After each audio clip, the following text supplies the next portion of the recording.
Hey guys, welcome back for another SunCal Guns video. Please check out the channel for more videos, guns, gear, shooting videos, doing some R&D testing, so stay tuned for some more videos. Hey guys, so welcome back for another video. For those of you that are just joining us, my name is Ben. Welcome back to SunCal Guns.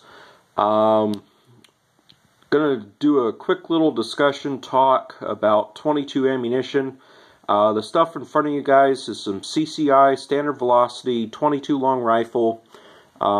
This stuff is 1,070 feet a second, 40 grain, just regular lead round nosed 22 long rifle.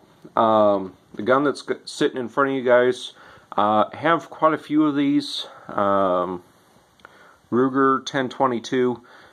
This gun here is still factory barrel, factory trigger. The actual only firearm components that I have swapped out of this thing, this has a pull release safety bolt release in it.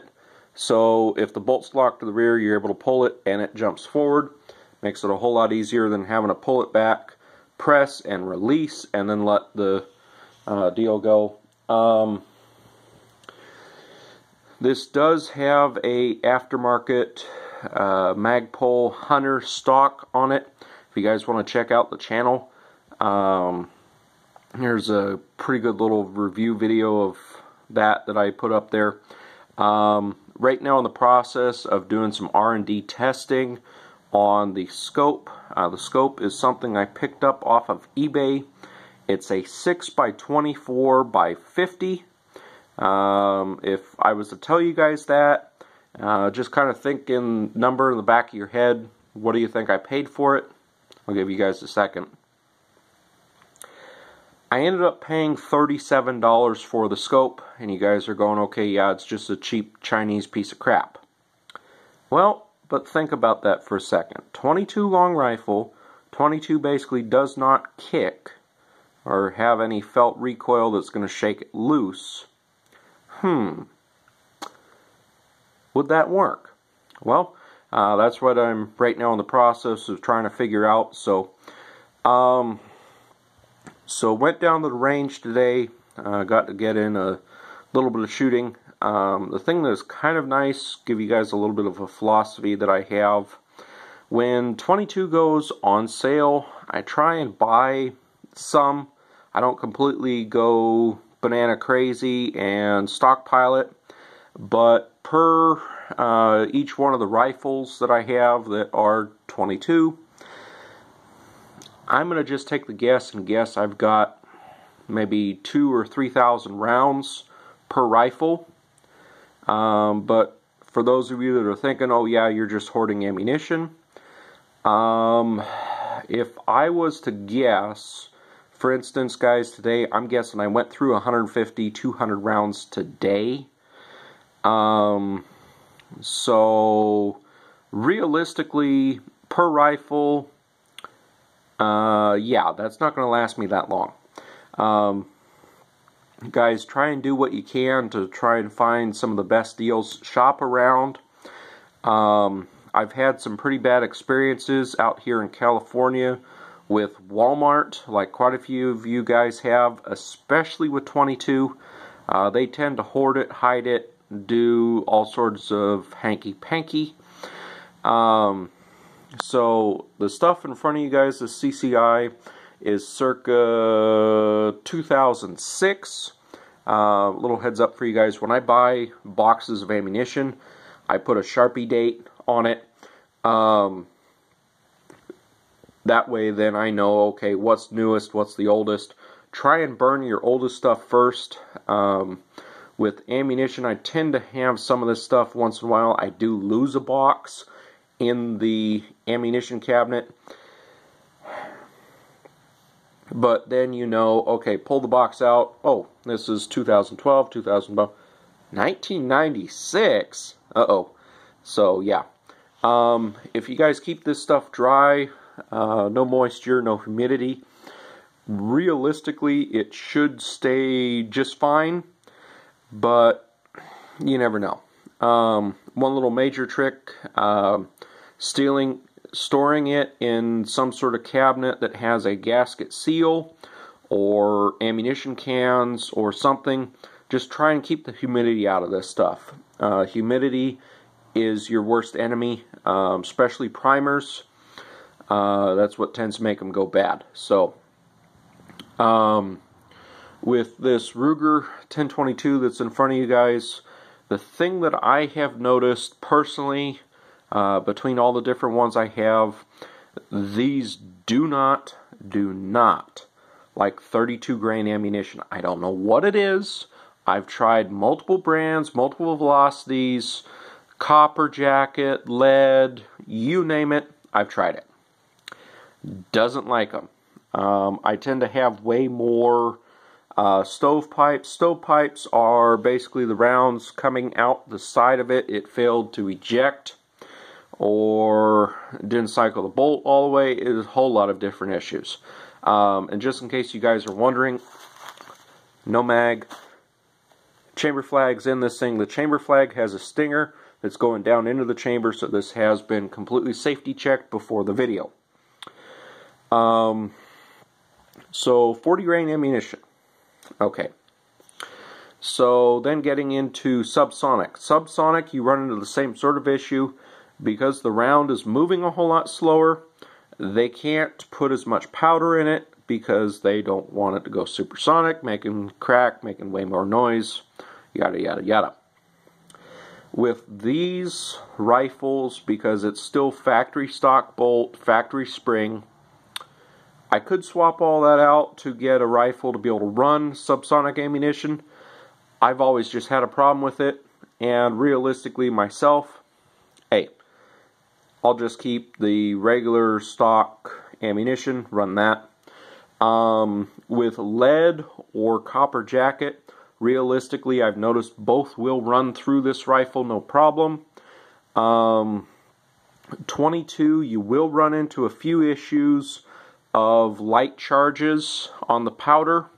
It's not super accurate. This is not precision national match ammunition.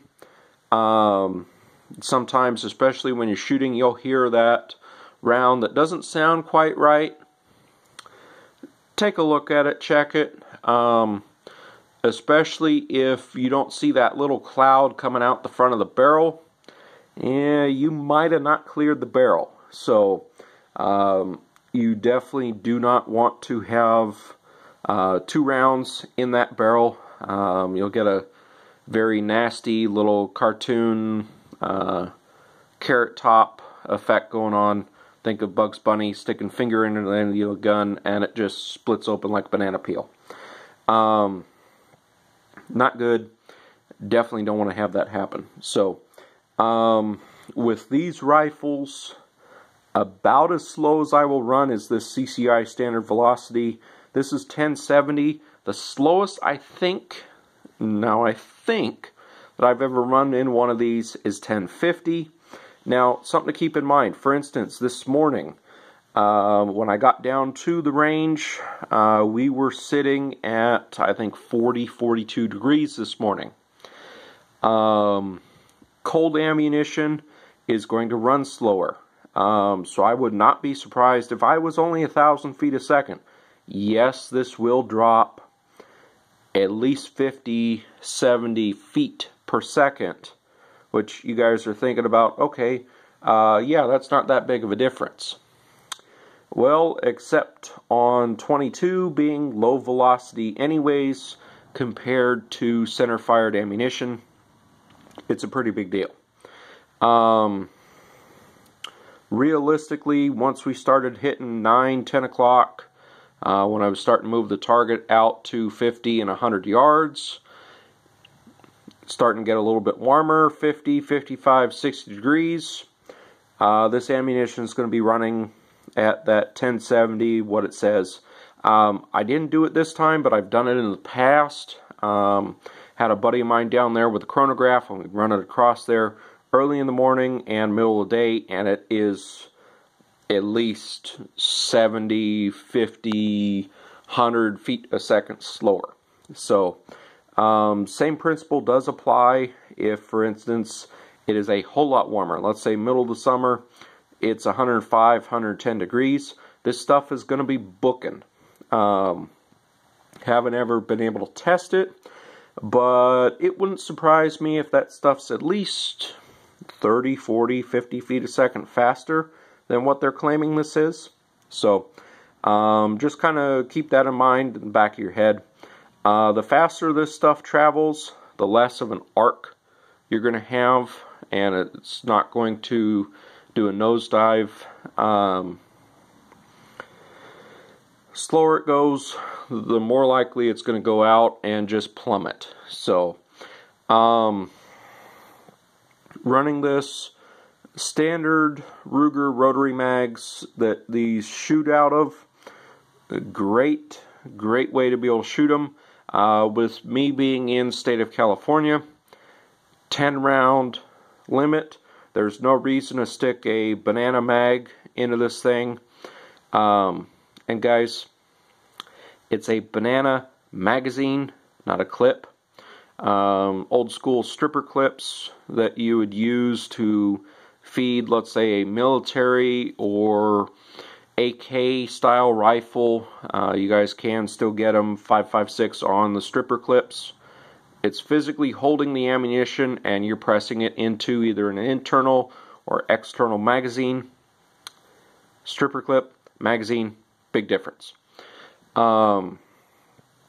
So dealing with that, I mean, yeah. So CCI, great brand. I've run Federal, I've run Winchester, pretty much you name it, I've run it. It kind of all just depends on, hey, what can I get my hands on? Inexpensive, but if you're dealing with Ruger 1022s, 40 grain, at least 1,050 feet a second. I have run some of that 1,200-ish feet a second. Once you start getting above about 1,300 feet a second, these start to have issues. The kind of one major issue that I will have, let's say, I've run some super high velocity, I want to say it was 15, maybe 1,700 feet a second. It'll actually throw the bolt so hard, it bounces off the back and slams back home without feeding another round.